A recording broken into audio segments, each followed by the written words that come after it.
தமிழ் கழுகு. அதிமுக கூட்டணியில பாஜகவுக்கு கொடுக்க போற தொகுதிகளை குறிவச்சு தேர்தல் வேலை பார்க்க சொல்லி இருக்காராம் விஜய்.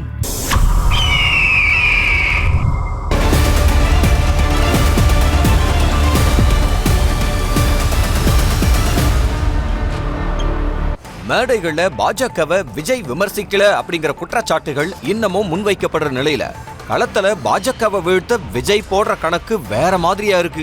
அதிமுக கூட்டணியில பாஜகவுக்கு எத்தனை தொகுதிகள் ஒதுக்கப்படுதோ அத்தனை தொகுதிகள்லயும் தாவேக்க கவனம் செலுத்தணும்னோ அங்க வலிமையான வேட்பாளர்களை போட்டு மத்த தொகுதிகளை விட அந்த தொகுதிகள்ல தன்னோட பிரச்சாரம் கடுமையா இருக்கும்னோ கூடுதலா பிரச்சாரம் செய்ய திட்டங்களை தயார் செய்ய சொல்லி தான் கட்சி நிர்வாகிகளுக்கு உத்தரவு போட்டிருக்காராம்.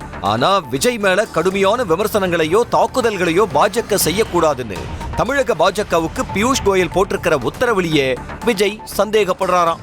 காரணம், அதிமுக பாஜக கூட்டணிக்கு இணங்காத தனக்கு மறைமுக குடைச்சல் இருக்கும்னு நம்புறாராம் விஜய். பாஜகவோட டெல்லி தலைவர்கள் விஜய் மேல மென்மை போக்க கடைபிடிக்க இங்க இருக்கிற நயினார் நாகேந்திரனோ விஜய கடுமையா தாக்க துவங்கி இருக்காரு.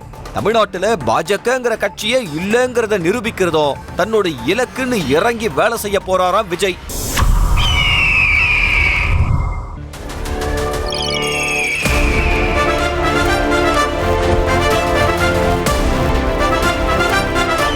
நியூஸ் தமிழ் கழுகு.